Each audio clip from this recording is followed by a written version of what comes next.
Okay, may nagtanong sa akin cash disbursement. Okay. So, maraming way to do that, cash disbursement. So, halimbawa, one of the simplest way is nasa bank ka, this is the petty cash, this is a bank type of account. Tapos, direct expense, kumuha ka ng pera dyan para ibayad, no? So, for example, bumili ka for gasoline, gas, kumuha ka ng 200.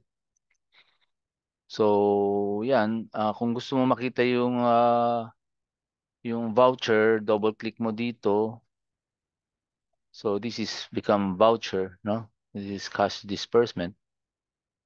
Okay, another one is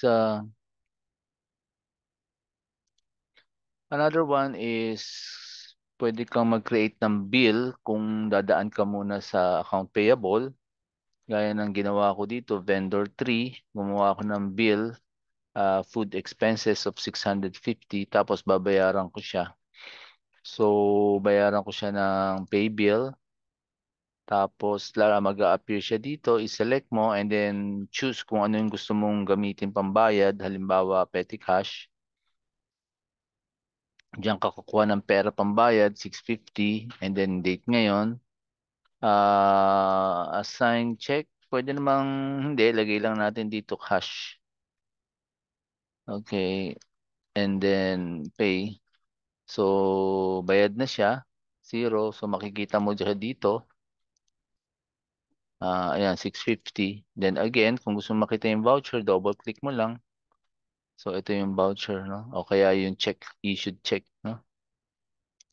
So, another way to do this is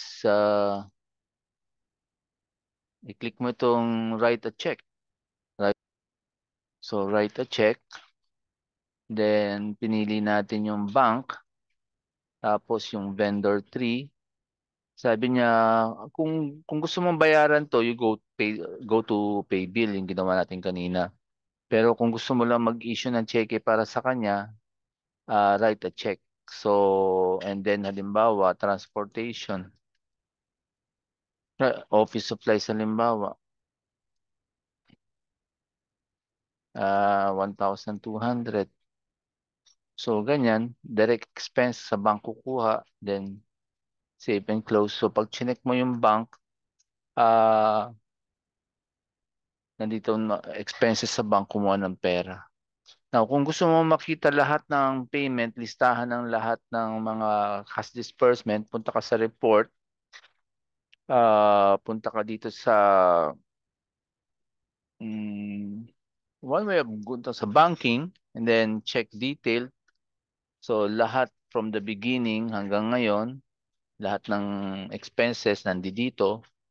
Kung gusto mo naman naka row and column lang, pwede rin namang report, custom report, detailed. Tapos, i-filter mo siya, account is yung bank lang, all bank account, no? So, ito yung sa bank, ito yung sa petty cash. Lahat ng out, no? So, mapapansin nyo, yan yung mga out, credit. Pag ang gusto mo ay out lang, i-filter mo, wag mong isama yung ano, yung deposit, no? I-filter mo to, yung type of account is expenses lang.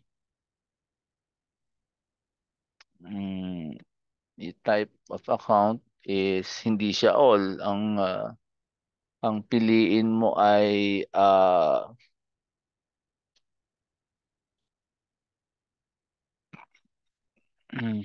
bills lang. Check lang. So yan, puro expenses lang, puro check. Yan po yung summary ng cash disbursement. Thank you.